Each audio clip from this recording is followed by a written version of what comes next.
why do you think this is necessary for the whole country to adopt what Arizona's done?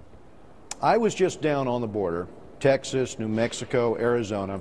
We had town hall meetings there with ranchers. We talked to Border Patrol agents. What's happening is that the border area is being lost in terms of effective control by our own Border Patrol. Instead, effective control is passing into the hands of the cartel. And so as these cartels come over the border, you have attacks on our citizens. We've had Border Patrol agents killed, ranchers killed, many kidnappings. And what is being reported to us is that the government of Mexico is losing control of this area. It's being handed over to basically the cartels.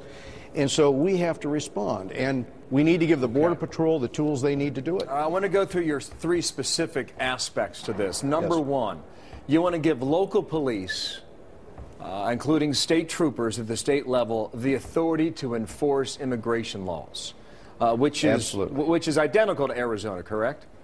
It's a force multiplier. We're basically giving them the option, if you're in local law enforcement, to assist. And when we talk to the deputy sheriffs down along the border, I mean, this is authority they feel they need clarified. We need a force multiplier for the Border Patrol. They can provide that.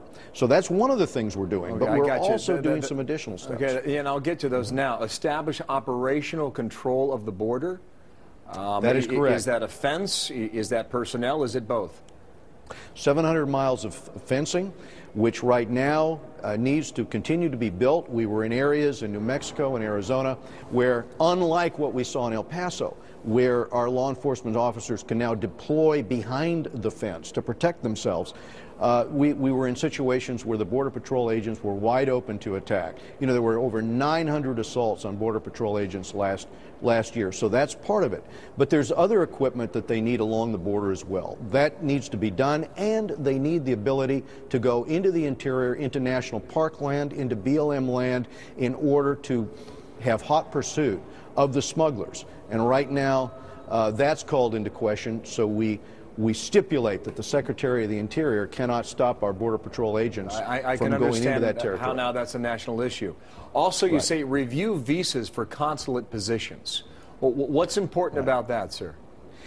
There are certain high-risk consular posts where we have to be very concerned about the types of individuals that might come to the United States were they not properly handled face-to-face with a visa interview.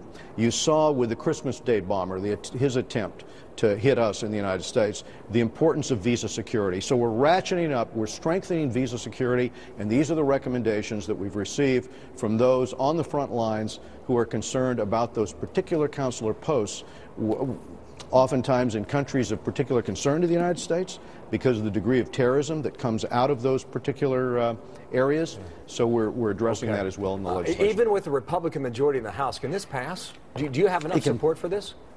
We'll have the support in the House to pass this legislation. You will. But then we'll be up. We will. But then we will be up against the Senate. And in the Senate, I think it's going to depend upon how much pressure certain senators feel from the American public. And you can see across the United States this growing groundswell where there is this recognition now that national security is border security. Okay. And so I think it's possible we'll get it through the Senate. Then we'll have that struggle with whether or not we can get the president to sign it. We know that's going to be that is true too. Yeah, and coming up on an election year also, it's an intriguing idea. I don't know how far you will get on it, but we wanted to hear you out today.